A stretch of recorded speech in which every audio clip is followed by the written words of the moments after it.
let's make and create together. So I've got here the plastic bag. I want you to take that now.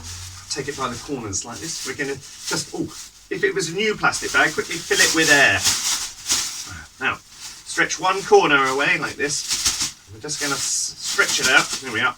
And I want you to put inside the pencil. I say pencil, it could be a pen or a stick from the garden, anything really. It does the job. Small, long thing. There we go. I'm going to put that in. Now I want you to take the tape, take the blue tack and put it round one end like this. There we go. With a bit of substance. Now I want you to pull the bag tight around the pencil. We're going to do a gentle twist like this. Here we go. Put your tape, take your tape and just slide it round at the top.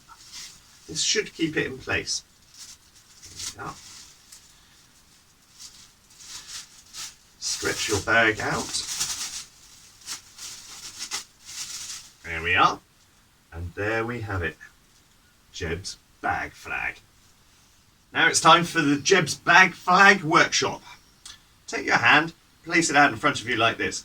Put the bag flag on your hand, on your fingers I would say, and watch the very top of whatever it is that you're balancing. As a balancer we always watch the top. Whichever direction the top falls, we move that direction. It's a race effectively. You have to be faster than the falling bag. Now moving too much is good and will work really well, but moving too little it will always fall.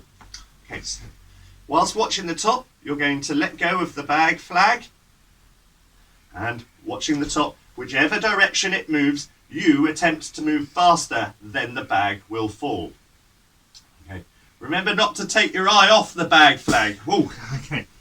The balancer can only balance whilst watching the top of whatever it is that they are balancing.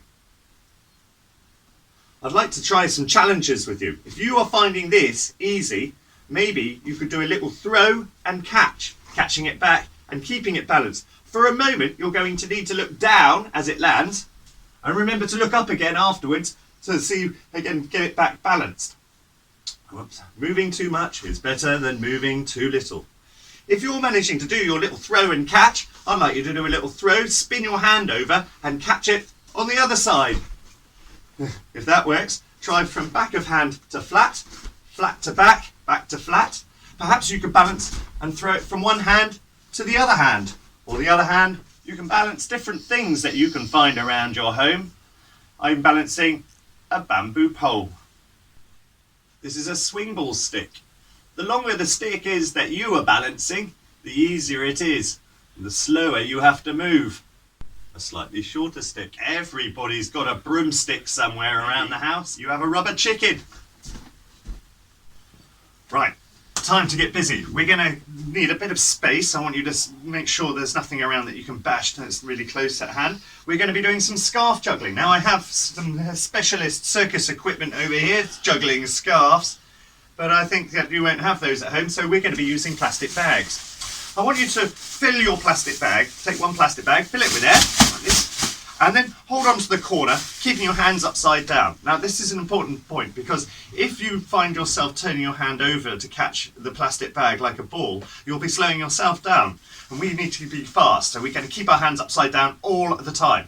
There are 2 points I want you to concentrate on in the air. The first is the point directly above your left hand shoulder. So from right hand, we're going to drop towards our left shoulder like this, and then catch from above. This is called clawing or snatching when we do in juggling terms. You can claw and snatch with juggling balls as well. We're going to do this from one shoulder to the other. So when you throw, always throw above your other shoulder and catch from above. From one hand to the other and the other hand back.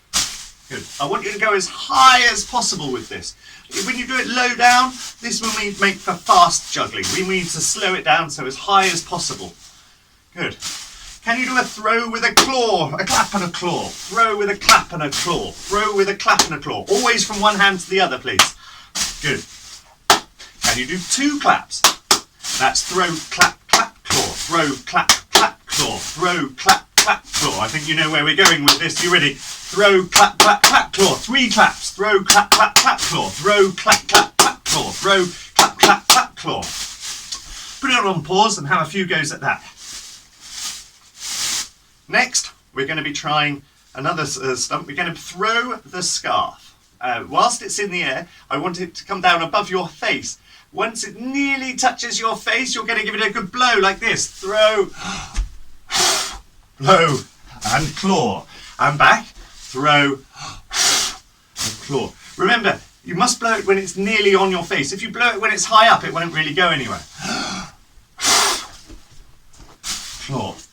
Put that on pause and have a few goes at that. The last challenge, and this one's my favourite, but also the hardest. Whilst we're going to do our throw, as normal, from one hand to the other. Whilst it's in the air, I need you to stop looking at it. That is the key to this trick. You are going to throw the scarf without looking at it. You are going to spin, then look for it, catch. So remember, whichever way you spun just now, I want you to spin the other way this next time. So we're going to throw, spin the other way, and catch in the first hand. That's throw, spin one way, catch in the look, catch, and throw, spin back the other way, look for it, catch.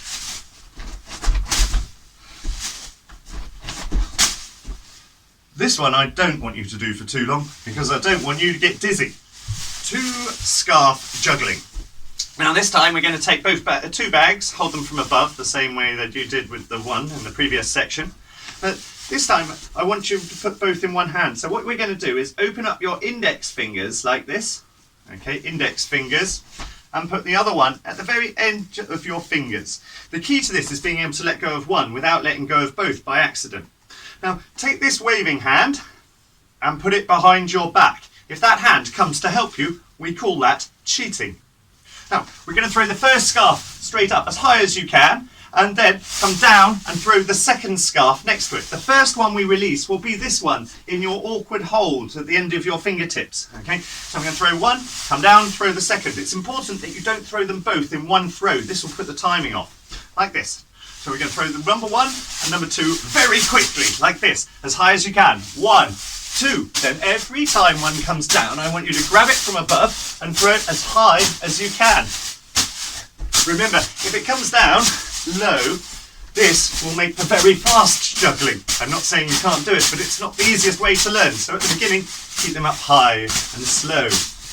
I'd like to see if you can do circles, or maybe, if you can get the hang of this, perhaps with stunts, like this.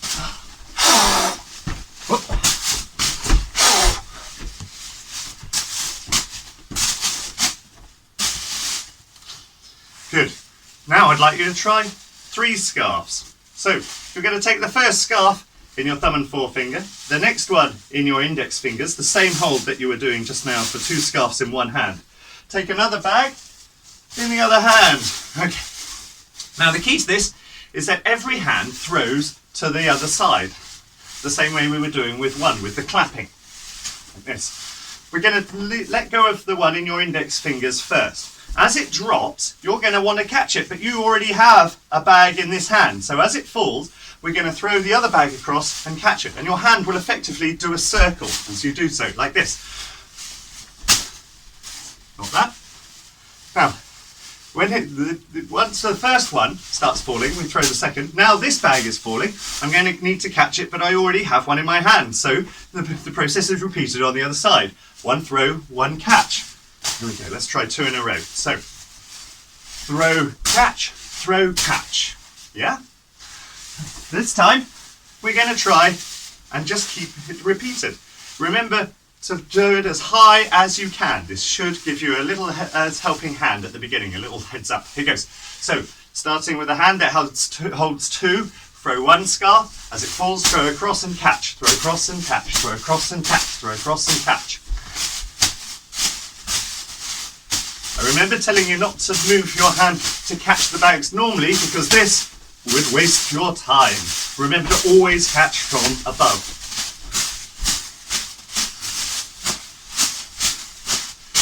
And let's not forget our tricks.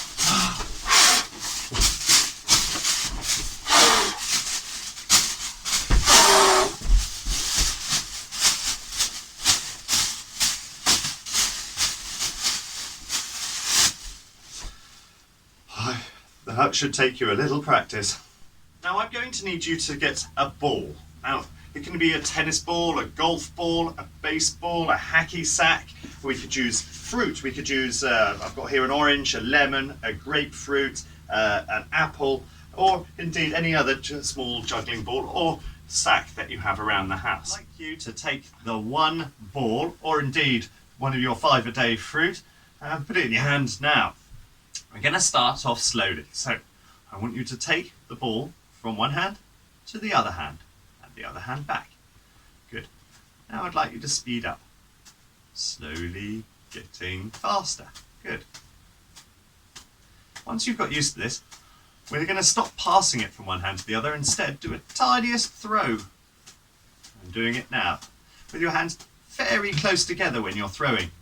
We would like you to make that throw a little bit longer. Now I can't express strongly enough that it really doesn't matter that you're dropping. You're expected to drop this before you get it right. The more times you drop means the more times you've practiced, means the better you are. Can you make your arms a bit wider? And wider. And wider. I know that it's going to fall eventually. Whoa. Wider. As wide as you can.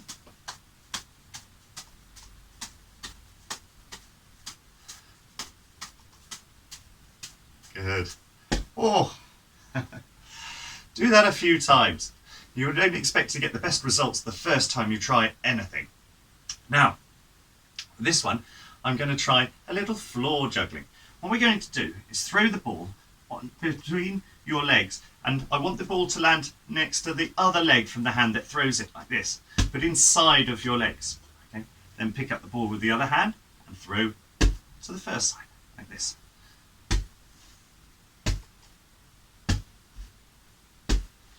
Bear with me, this will make sense because we're about to introduce another ball. So, with two balls, one in each hand, we're going to throw one to the other side and one inside of your legs to the other side, like this, and pick up.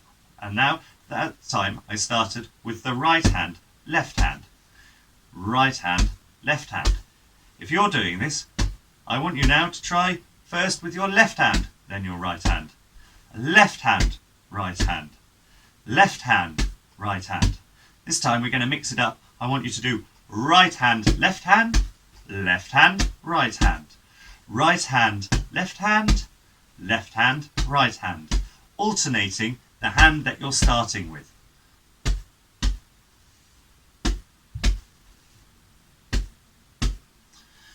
Now we're going to introduce a third ball. This time we're going to throw the ball that you have in your hands, leaving the two balls that are on the ground. We're going to throw this ball into the middle, like this. Then pick up the next ball and throw into the centre of the other two balls. Okay, like this.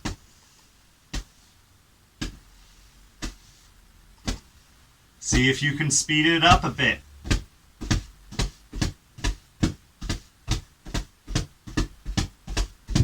Maybe you can make it go a bit higher. Or wider.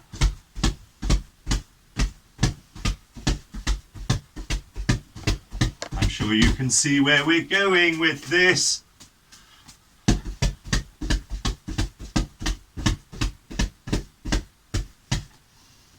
Put it on pause and have a few goes at that. The next one we're going to try is a little bit of cup and ball. Oh, the next one we're going to try, can you cut it there? The next one we're going to try is going to be the teddies. So I want you to bring two teddies out. Give us a little wave with your teddies. Wow, this is very similar to what we were just doing with the juggling balls. We'll take the last teddy in our hand. I want you now, with your empty hand, this one, to pick up the teddy. As he picks up, the teddy that's already in the air will come down into his position, like this. Got that? And now, I'm going to pick up with the empty hand, the last teddy. As I pick him up, this one is going to come down into his position. Here we go. And repeat. So every time you lift a teddy, the other one returns. Lift a teddy and one returns. Lift and return. Lift, return. Lift and return. lift and return, lift and return. How fast can you do this without hurting your poor teddies?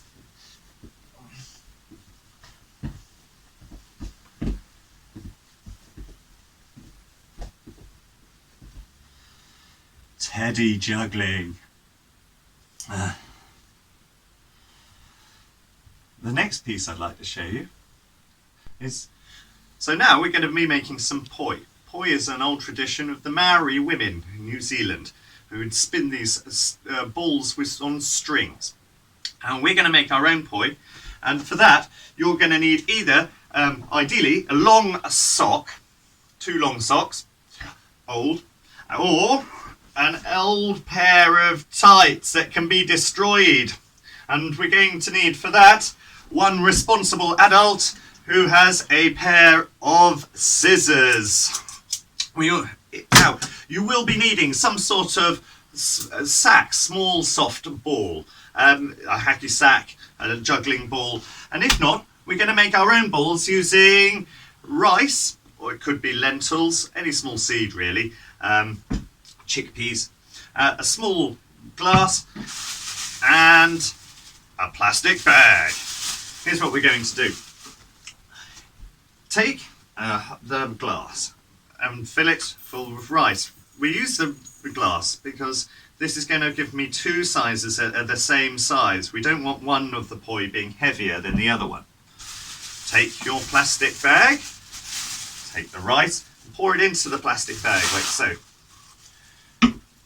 Now, I want to make a nice tight knot in this, so come out the plastic bag and make the first part of a shoelace knot at the very top of the bag, so as not to give any slack. We want it to be nice and firm. Take the pair of scissors. This is for the responsible adult, I quickly add. Take the pair of scissors and cut your bag. Hence, we have a small sack, rather like a juggling ball or a hacky sack. Now, if you are using women's tights, as I said before, you will have cut them down so that they are effectively like long socks. After that, I want you to take your long socks, here we are, and place the ball inside the sock and let it fall down to the bottom. At this point, we're going to tie a small knot at the far end of the poi. Here we are. And another one up a bit further. This is for your fingers to hang on to, like so. And there we have it, 2 sock poi. This is a lot of fun. I hope that you're going to enjoy this. Now, the next bit, we're going to need a bit more space. Take the poi that you've just made, and the top knot that we have here, we hold it between our 2 fingers like this. That way it stops it getting pulled out when we spin them fast. I don't want you to spin them fast straight away. First of all, we're going to turn sideways because there are 2 ways of spinning the poi. The first way, like this. This is like forward skipping. And every trick has a second way of doing everything. So if you stop for a moment, this is backward skipping, as if jumping a rope that's approaching you from behind. What I would really like to see is if you can go forwards with one while going backwards with the other one. If you find this easy, this is my right hand going forwards and my left hand going backwards, you might like to try left hand going backwards whilst forwards, while right hand goes backwards, the other way round.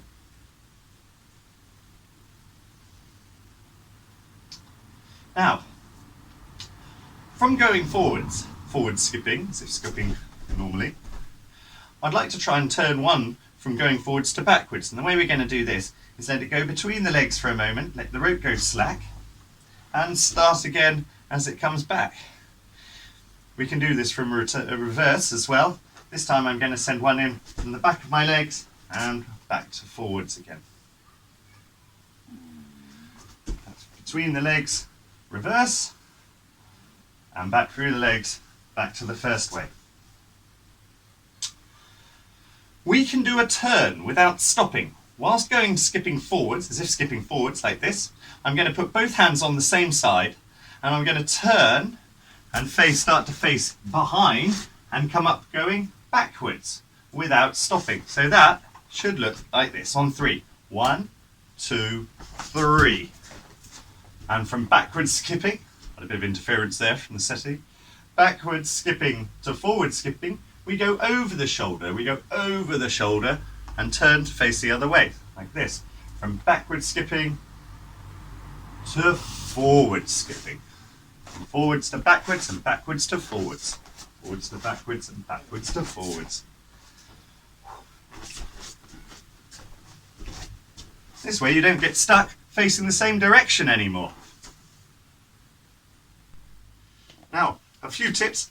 First of all, lots of space. Generally, if you can't swing your arms around and your legs or jump around, then you are trying to juggle in a very small space. It's useful in learning to have a lot of space. Now, also watch out for this. A lot of people accidentally throw in front of them while they learn to juggle and will end up chasing after where the balls are going. Try and keep them back, but if you want to try it against a wall, that's a good tip for stopping that. Top tip, choose the things you're going to juggle carefully. Some things are just a bit silly. Keep your hands low while juggling. We don't want to see you trying to catch too high up. For your cup tricks, make sure it's a plastic cup. We don't want you using glass or ceramic or anything that really can get broken.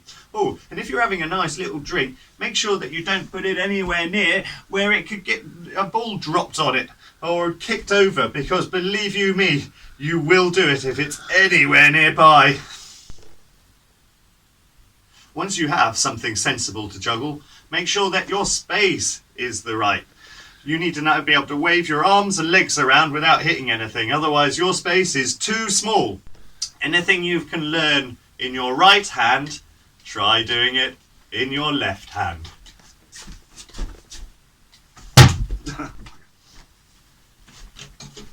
I'd like to thank your council, Grape Entertainment, and you for watching. Best of luck with all the juggling at home. Thank you.